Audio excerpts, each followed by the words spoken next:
என் பேரு கண்ணுச்சாமி. பொன்னமலை தாலுகா, பொன்னமலை ஒன்றியம் பக்கத்துல உள்ள காட்டுப்பட்டி கிராமத்தை சேர்ந்தேனா. நான் தென்னை விவசாயம் பண்ணிக்கிட்டு இருக்கேன். அப்புறம் மீன் குட்டை வச்சிருக்கேன், நெல் கொஞ்சம் நட்டுக்கிட்டு இருக்கேன், வாழை வச்சிருக்கேன், எலுமிச்சங்கன்னு இதெல்லாம் வச்சு விவசாயம் பண்ணிக்கிட்டு இருக்கேன். வீடும் எனக்கு நிலமும் ஒன்றா இருக்கு. அதனால நல்ல விதமாக பண்ணிக்கிட்டு இருக்கேன். பால் பண்ணையும் வச்சிருக்கேன். இழுப்பூர் அன்னை தெரசா காலேஜ்லேருந்து பையங்கெல்லாம் வந்திருக்காங்க. படிக்கிறதுனா பற்றி எனக்கு சொல்லிக் கொடுக்குறாங்க. அதுபடி நான் செஞ்சு அதையும் எதுக்கு உபயோகப்படுத்தணும் பண்ணிக்கிட்டு இருக்கலாம்னு பார்க்குறேன். வணக்கம்ங்கய்யா.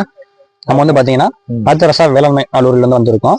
இப்போ நம்ம என்ன பார்க்க போறோம்னா அசோலா.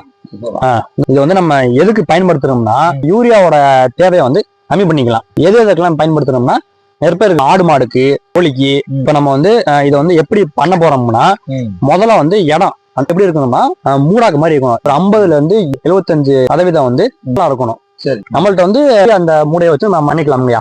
இது பாத்தீங்கன்னா 2 மீட்டர் நீளம், 1 மீட்டர் அகலம், 30 மீட்டர் ஆழம் இருக்கும். ஆழம் இருக்கணுமா? அந்த மாதிரி சாக்கை சுத்தி நம்ம மணலை போட்டு அப்படியே மூடி விட்டுருவோம். ஏக்காம இருக்கிறதுக்கு அந்த மாதிரி மண்ணு போட்டு விட்டுருங்க. இந்த மாதிரி போட்டதுக்கு அப்புறம் உள்ள பாத்தீங்கன்னா மணல் 15 கிலோ. சரி, இந்த அளவுக்கு பரவாயில்ல. செம்மண் நம்ம அதிகமா பயன்படுத்துவோம். இதுக்கு அந்த கீழே இருந்து 10 சென்டிமீட்டருக்கு தண்ணி நம்ம ஊத்திடணும். கொஞ்சம் உப்பு இல்லாத தண்ணியா பார்த்து ஊத்திடணும். அப்பனா அதுக்கு மேல பாத்தீங்கன்னா இது நியூட்ரியன் மீடியம். இதை பண்றதுக்கு இந்த அளவுக்கு பாத்தீங்கன்னா 2 கிலோ சாணினா 10 லிட்டர் தண்ணியில கரைச்சுக்கணும். அப்ப 50 கிராம் SSP. அப்படி இல்லைன்னா DAP போடலாம். போட்டு விட்டு நல்லா கலந்து விட்டு அங்கங்க அப்படியே நல்லா கொஞ்சம் பரவனாப்புல வச்சு விட்டுருவோம். இதுக்கப்புறம் பாத்தீங்கன்னா நம்மள்ட்ட அசோலா மாதம் இந்த அளவுக்கு பாத்தீங்கன்னா ஒரு 200 இருந்து 300 கிராம் விட்டீங்கன்னா 7 நாள்ல இப்ப நம்ம போற அளவோட 2 மடங்கா மாறிடும்.